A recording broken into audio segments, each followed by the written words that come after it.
And I start looking at my boss's boss. They're not really making that much money, not enough to support the lifestyle or even pay full price for the clothes that we're putting in the store. Why am I working so hard for somebody else? I really want to be the owner operator of my own business. I started the Brickell Babes to solve a problem for myself. Brickell Babes was running for 3 years before I decided to treat it like a real business. Bergdorf Goodman, commercial real estate, they have me cold calling a lot, a couple hundred cold calls a week. Bitcoin mining, regular Bitcoin conference, and looked at over 50 sites. The sexier the brand, the less money. Investment banking hours, we'd be there till midnight, 2 a.m. We're making no money. We made $40,000 a year. No money, not even enough to pay rent. I've been hearing from a lot of my friends, a lot of my peers, mentors, this is the biggest opportunity you have in front of you. You need to double down on it. Now we're at 70,000 women across all of our platforms, 250 events. We have several different revenue streams. 9 months into deciding to treat Brickell Babes like a business, the through line across every version of my career, fashion, real estate, community, and now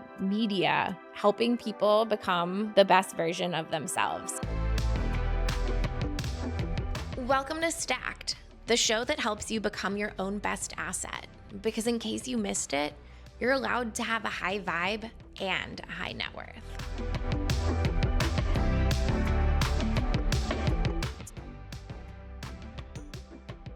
Welcome back to Stacked, the show about becoming your own best asset. I'm your host, Emily Dempsey, and today we are going to do a solo episode. This one we're going to dive into kind of my career arc, my whole story. How did I end up where I am today? From Bergdorf Goodman to Bitcoin mining to the Brickell Babes and all of the things that entails. Haven't done a solo episode in a while, so I'm excited to be here, a little bit nervous. So I have some questions from you guys on my phone that we're going to follow along on. So the solo episodes we're going to definitely be doing more of these. I think maybe once a month, just to give you guys a little bit more context into who I am. And then also we'll do some solo episodes on Bitcoin digital asset education as well. So let's get into it. Okay, so back to the beginning. I studied economics in college. I went to Tulane for a year. I decided, as much as I love New Orleans, I didn't see myself staying at that school for 4 years. It's a really big party school. I didn't have any kind of creative outlet. A lot of my friends were pre-med, pre-law, things like that. And I didn't really know necessarily what I wanted to do in the context of New Orleans. I always had wanted to go to school in either New York City or LA. My two schools were NYU and USC. I didn't get into USC. I think I probably would have gone had I gotten in. I got into NYU and I fully freaked out about skipping the traditional college experience. I'm from Chicago originally. Most of my high school classmates all went on to Big Ten schools. So I felt like I was missing out on something. And Tulane had been the first school I got into. I got a really big scholarship there. I visited. It was warm. It was beautiful. So I just decided to go. And, about a year in, I realized I wanted to be in a big city. I wanted to be, I was really excited to start doing internships and have some sort of outlet. And like I said, I didn't really know what my outlet was in New Orleans. So I ended up transferring to a school in New York City called Fordham. I had gone to a Jesuit Catholic high school in Chicago that had a great relationship with Fordham. So they were able to, I reached out in July and they were able to enroll me starting in August. So I didn't fall behind on my college years, which at the time, it was so important to me. I didn't want to fall a semester behind my peers. Looking back, I don't think it would have been that big of a deal. And, I tried to go to NYU, and NYU had said, we're over enrolled. You can't start this semester. You're going to have to wait another semester and start mid-year, which to me at the time, that was totally social suicide. I didn't want to do it. So Fordham it was. And I had a good experience at Fordham. It got me to New York City and out of New Orleans, and I made some good friends there. But I would say like my favorite part of being at that school is that you could plan all your courses so that they were only 2 days a week. So I think it was like Monday, Thursdays, and Tuesday, Fridays, something like that, with the idea being that you could put internships the other days of the week. Since the campus was in New York City, you'd go do your internships in New York City. So I study economics. I've always been like a numbers girl at heart. Calculus, physics were my favorite subjects. I was just naturally good at them. English and reading, on the other hand, were definitely not my strong suits. And I'm a little bit dyslexic, so I think I always struggled with reading and writing, and those were the classes I would always procrastinate on. So numbers girl at heart, but I love fashion. I had figured out when I was maybe 12 or 13 that there was a job where you could actually go shopping for a living. And I thought this was the coolest thing ever. I was totally a shopaholic as like a preteen, teen. My dad took me to New York City for the first time. He took me to Bergdorf Goodman. I'm like, wait a minute. You're telling me you can get paid to go shopping? That is like the best job ever. So for a very, very long time, as long as I can remember, I had my sights set on, I want to be a buyer. But I wasn't going to study that for school. I needed to get some like reasonable degree in something that could be transferred into something else, and I wanted to kind of play up on my number skills. So economics it was, which is very fitting for me. I liked studying economics a lot. I also did a minor in business and a minor in art history. Love art history. Actually studied abroad in Italy, in Rome for 6 months, and it was like one of the best experiences of my life. So if anybody listening is younger and hasn't gotten to that place in college yet, definitely study abroad if you can. It's an amazing experience. Okay, so I study economics. I'm taking all my courses 2 days a week, and I start doing these different fashion internships during the week. And this honestly really helped me get ahead in my career path, and ultimately going on to get my first job as an assistant buyer at Bergdorf Goodman.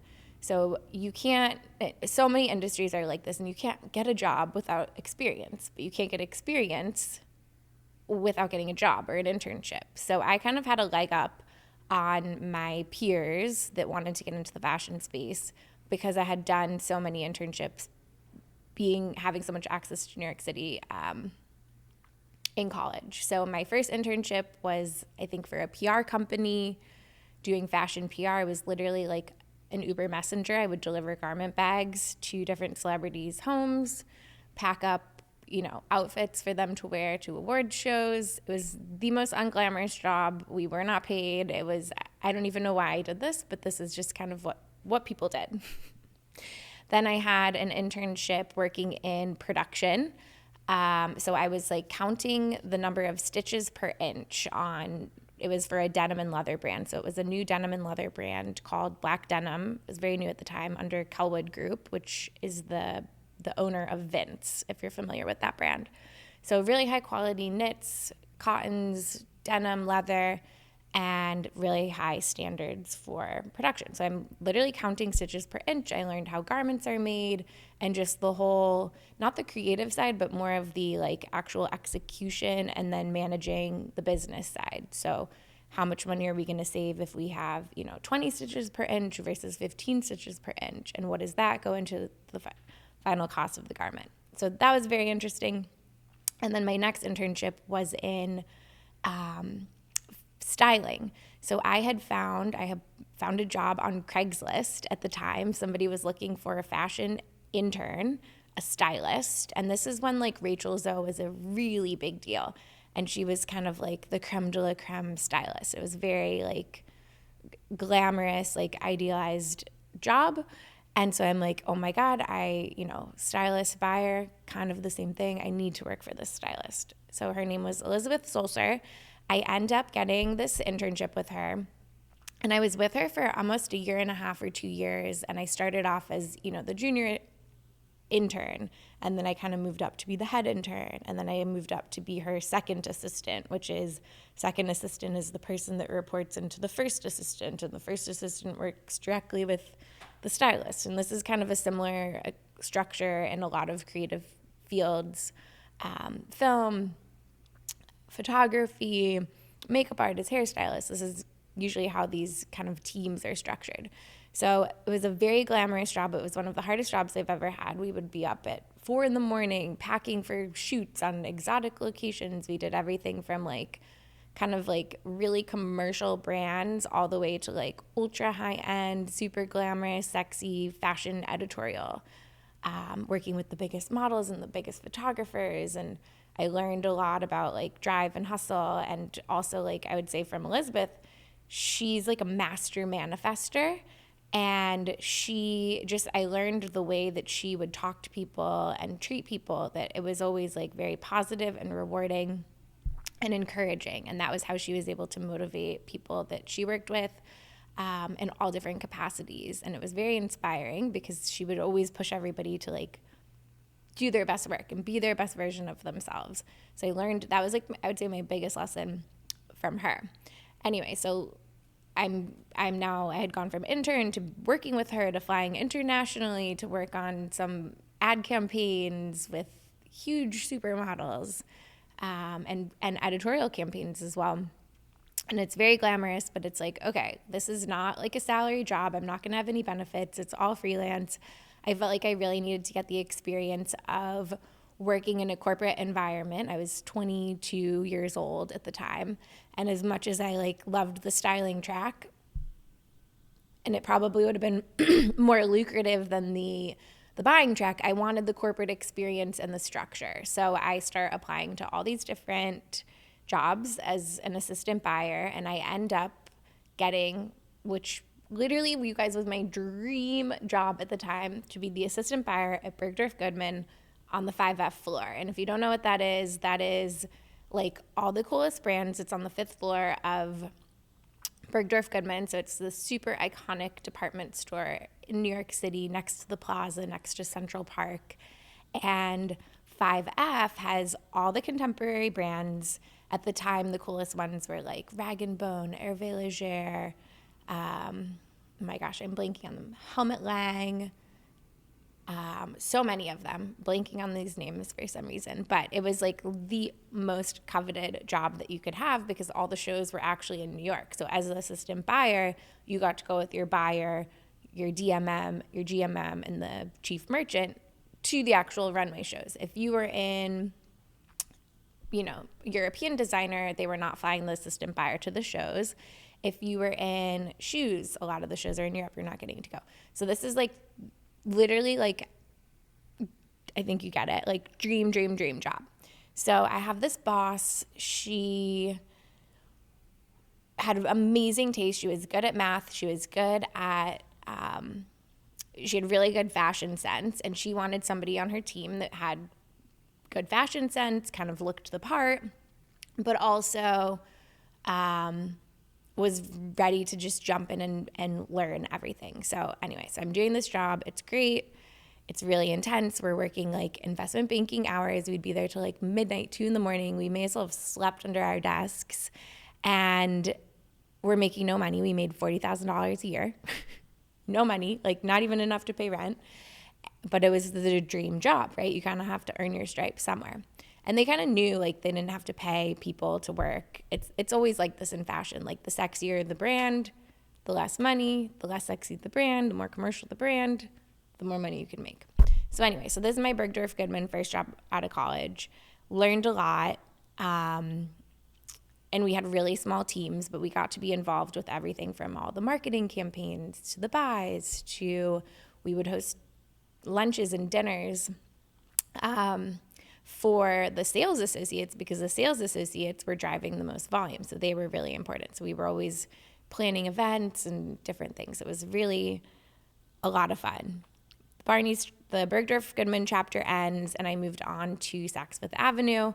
So I moved into the off-price industry eventually, into first women's fine jewelry, watches, men's watches.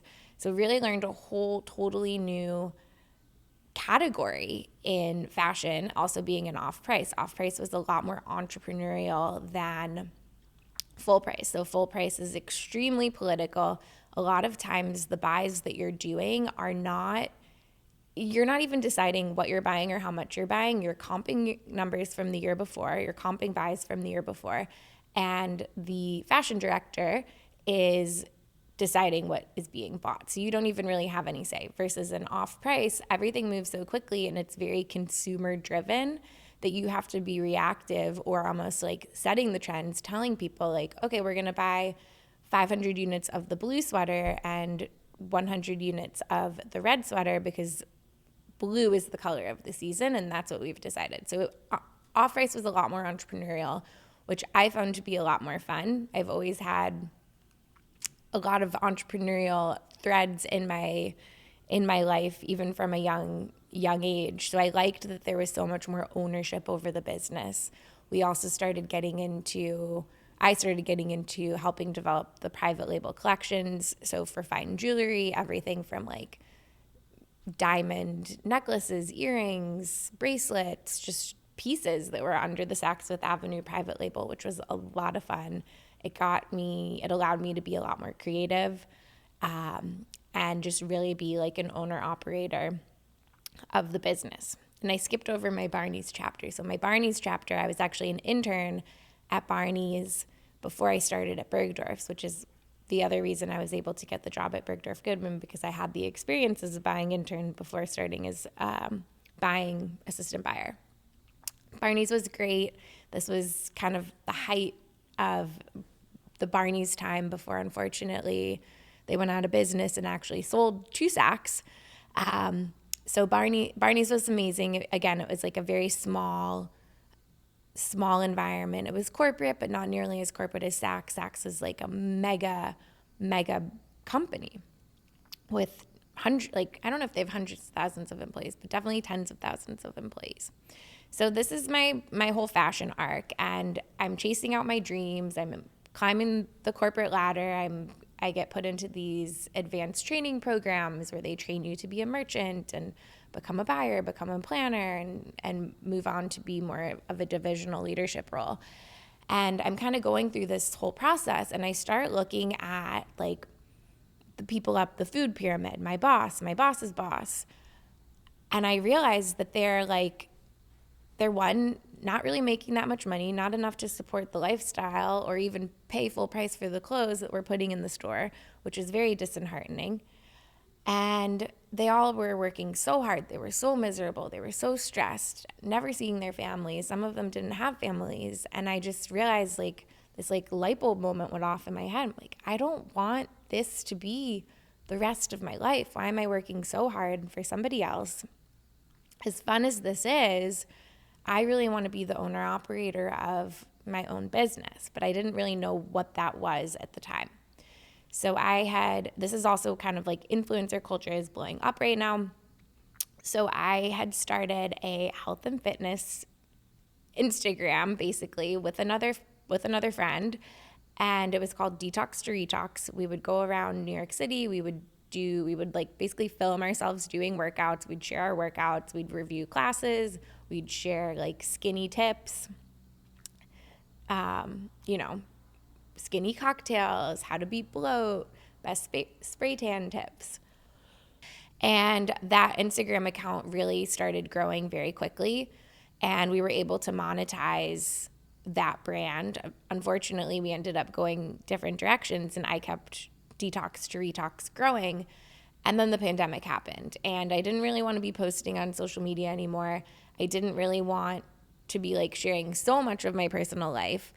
I also was looking at doing a career change. So the pandemic happens, everything in retail kind of comes to a screeching halt. Nobody's buying anything. They're definitely not buying fine jewelry, clothes, any of that. And I am really seriously thinking about what's my next move. And pre-pandemic, I had been thinking about going to business school. But during the pandemic, business school did not make sense. So much of, I think, what you learn is in person, it's relationship building, and it didn't make sense. So I'm like, all right, I'm going into finance or I'm going into commercial real estate. I couldn't figure out how to pivot into finance without being an analyst for 4 or 5 years, and I didn't want to do that. And I had met some people in commercial real estate on the brokerage side that were pretty successful. It's essentially, commercial real estate brokerage is essentially the same thing as residential real estate brokerage. It's eat what you kill. It's commission only. Sometimes you can get a draw if you're on a big team, but you really have to work on and develop your sales skills. So I end up joining a team that was based in New York. I'm living remotely at the time, but everything in the work world had kind of shifted to be remotely anyways at this point. So I'm working remotely. The reason I ended up joining this brokerage is because they had a lot of strong relationships and a lot of strong clients in the health and fitness space that I already had relationships with from when I was doing my detox to retox era. So it made a lot of sense. It also made sense for me to go into retail leasing because retail leasing is very similar to the way that you merchandise a store and retail buying. So think about it like this. You're a buyer, you're figuring out which brand matrix you're putting on the store floor pad or online, how many units, you're merchandising a floor pad. Retail leasing is the same thing. So are you merchandising a shopping mall, a strip mall? Where do the different brands go? You can only have one ice cream parlor in your strip mall. You can't have two pizza places. So you're really curating the mix of brands or retailers that are going into whatever the shopping center is. So it was kind of like a natural progression for me. And at this point, I hadn't really developed any sales skills, but I was very curious about sales. I was always told, oh, you'd be great at sales. So I dive in head first and I get to work on this team. Long story short, I'm in commercial real estate for about 3.5, 4 years. I was on 2 different retail leasing teams, one focused on New York tri-state area real estate, and then I joined another team to focus on Florida because I had moved down to South Florida. I was working remotely in New York, New Jersey. I didn't really want to move back there. I really wanted to be in Miami. And I'm working from home, which was really hard, and I just didn't see myself going back there. So I switched to a brokerage that had a really strong footprint in New York and was looking to expand more in South Florida. They had been expanding their Miami office. So I joined them, and again, a really great experience, but I kind of caught the wrong time in the sales cycle. So this is like, call it 2022. And in Miami, South Florida, we're kind of at the tail end of the pandemic. So at this point, everybody that was looking to open up a business in South Florida had already gone out, they'd been signing leases, and there wasn't really any inventory left. So the way the commercial real estate leasing cycle works is leases are usually 5 years minimum or up to 10 years, and then you'll do renewals. So any retailer doesn't move locations that frequently. So 2022, I start realizing, all right, all these deals I'm working on, all these new projects that are coming, onto my pipeline, I'm not going to get paid on these deals for like best case scenario 3 years. How am I going to make money for 3 years? So when leasing, you get paid half of the commission when the lease is signed and the other half of the commission when the tenant moves in. So if you're looking at somebody moving into a new construction building that hasn't been built yet and knowing what the delays look like, you might not get paid for a very long time. So this is kind of all going on. I had started the Brickell Babes also in 2022, new to Miami, looking to make friends and get local business recommendations. Where do I get a manicure? Where should I get my hair done? And also trying to find other friends to connect with because I had been working from home and it was getting to be kind of lonely. So I switched to this new brokerage. I'm realizing, oh my gosh, I'm not going to get paid for a very long time. And I hadn't started, but I had always kind of been doing like odds and ends jobs along the way to support myself while I'm trying to pursue this commission only job, which the commissions start off small and they eventually start to ramp up. So I was doing like I did social media management for a couple of different brands. I was live stream selling, taking my fashion skills and my love of social media, combining them. I was always doing like a bunch of different things. So commercial real estate isn't so hot.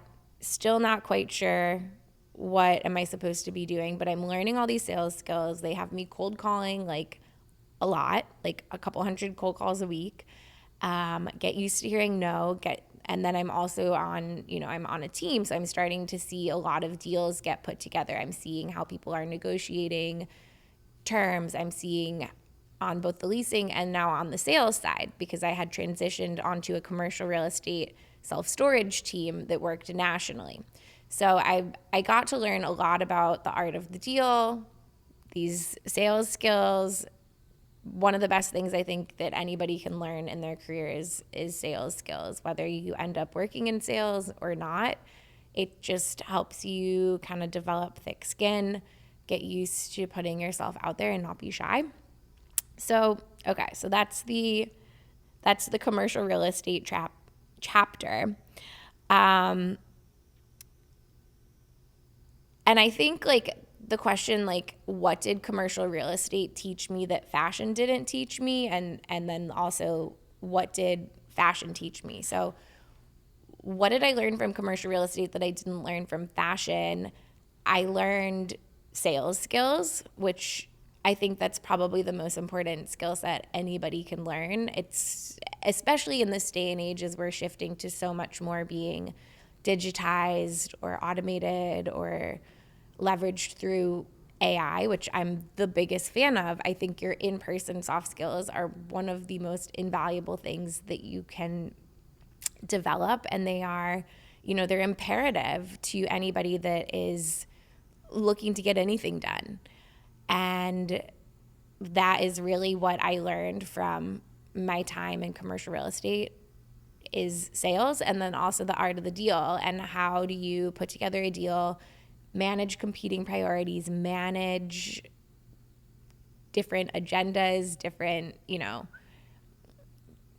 just different things in order to get a deal across the finish line, because a lot of that really does come down to the broker at the end of the day. And I was fortunate enough to be on teams with some really exceptional negotiators and deal makers and learned a lot from them, that then those skills have now translated into what we do today with Brickell Babes, with Stacked, with all of those big brand partnerships that we are doing.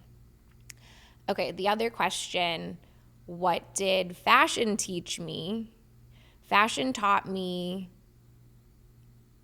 how to exist and survive inside a corporate environment, which I think is extremely important for anybody coming into the workforce, anybody coming, out of college into adulthood. I think these are skills that they polish you up. How to write an email, how to behave in public, how to behave in an office setting or on a partnership meeting. It's business etiquette, manners, and then also I think I would say that that's like the most important skills that I learned from my time in fashion is really like the corporate side of things. And then also, as a buyer and as a planner, you're managing a P&L. You have an allocation of however many millions of dollars that you're responsible for buying and then turning a profit on each year. So that taught me a lot of financial skills, like hard financial skills that were not necessarily there in the brokerage side of things, because that was a lot more relationship based.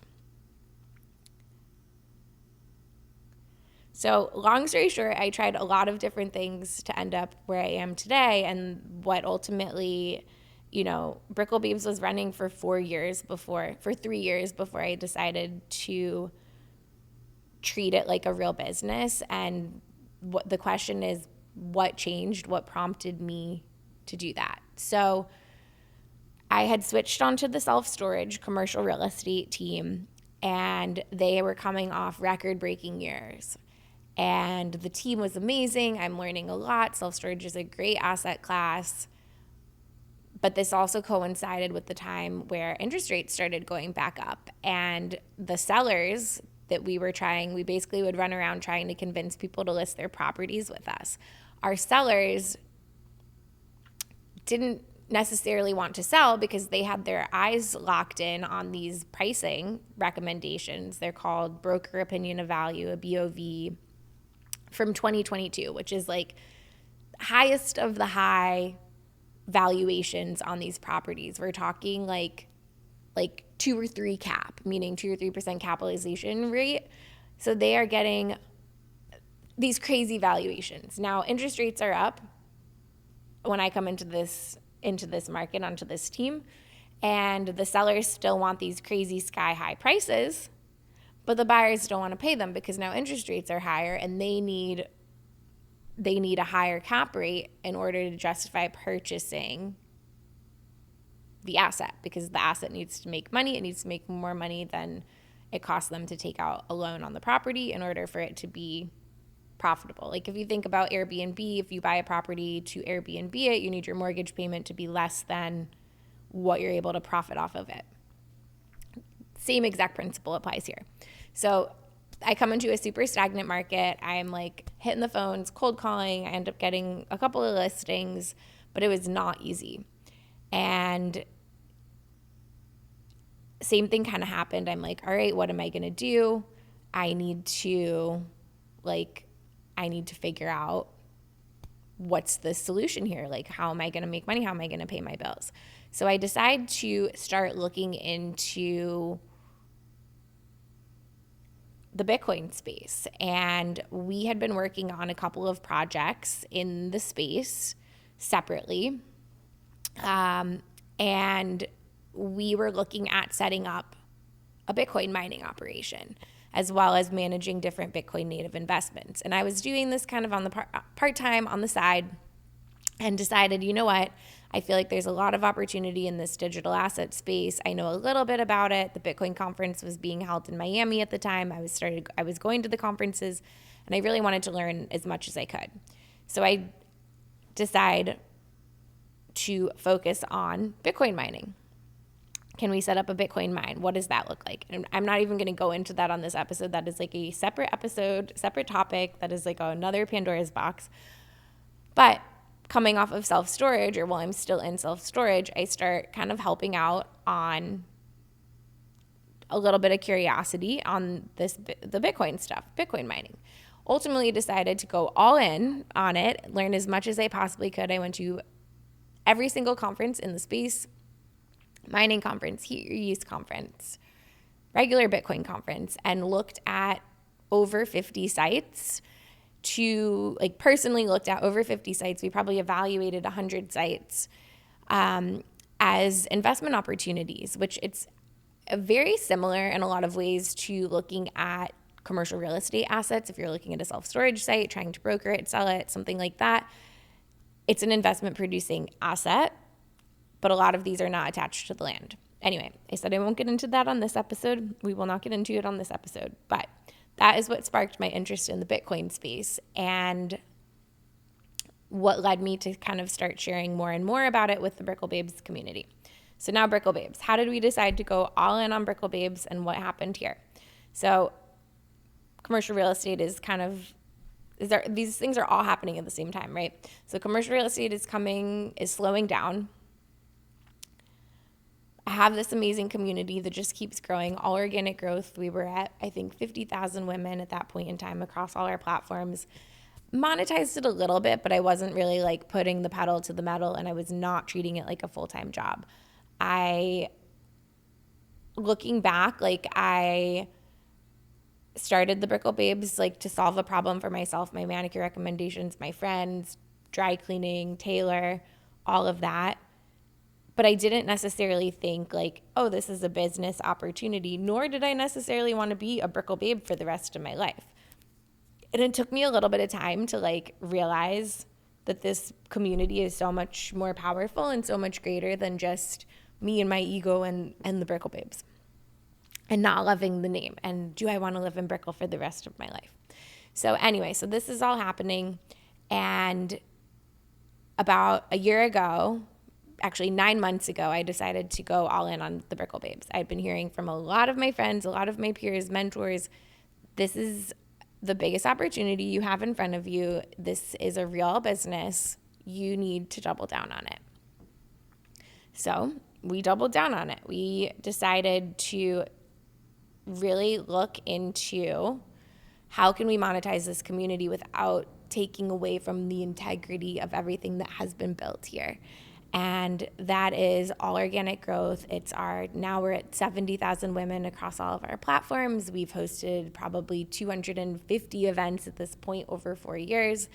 And we have shifted the business model from exclusively monetizing off of events to now we have several different revenue streams. We still have events. We have a membership that we've rolled out that includes access to sub-communities within our community, as well as some private events, free events, and then we also have partnerships. So partnerships is our largest part of our revenue for the Brickell Babes, which happy to get more into that. If you guys have questions, you can always DM me or send me an email. So now, 9 months into deciding to treat Brickell Babes like a business, that meant re-looking at our partnership structures, re-looking at what does a membership entail, how are we going to manage the membership, what is our tech stack? Like, there's so many little things that go into turning a community into a business. And that is what we have been working on now. Again, we'll save that for a different episode on the business of community. This was really meant to be an episode on my career arc and career story. How did we end up where we are today? So now today, Brickell Babes is my full-time gig.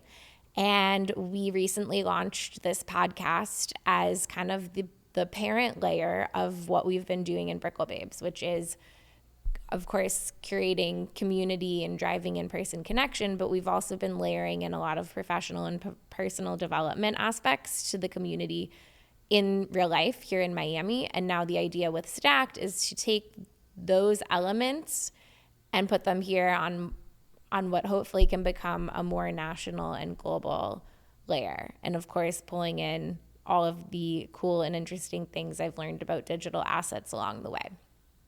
So that is why we are here. I guess the last question I have is,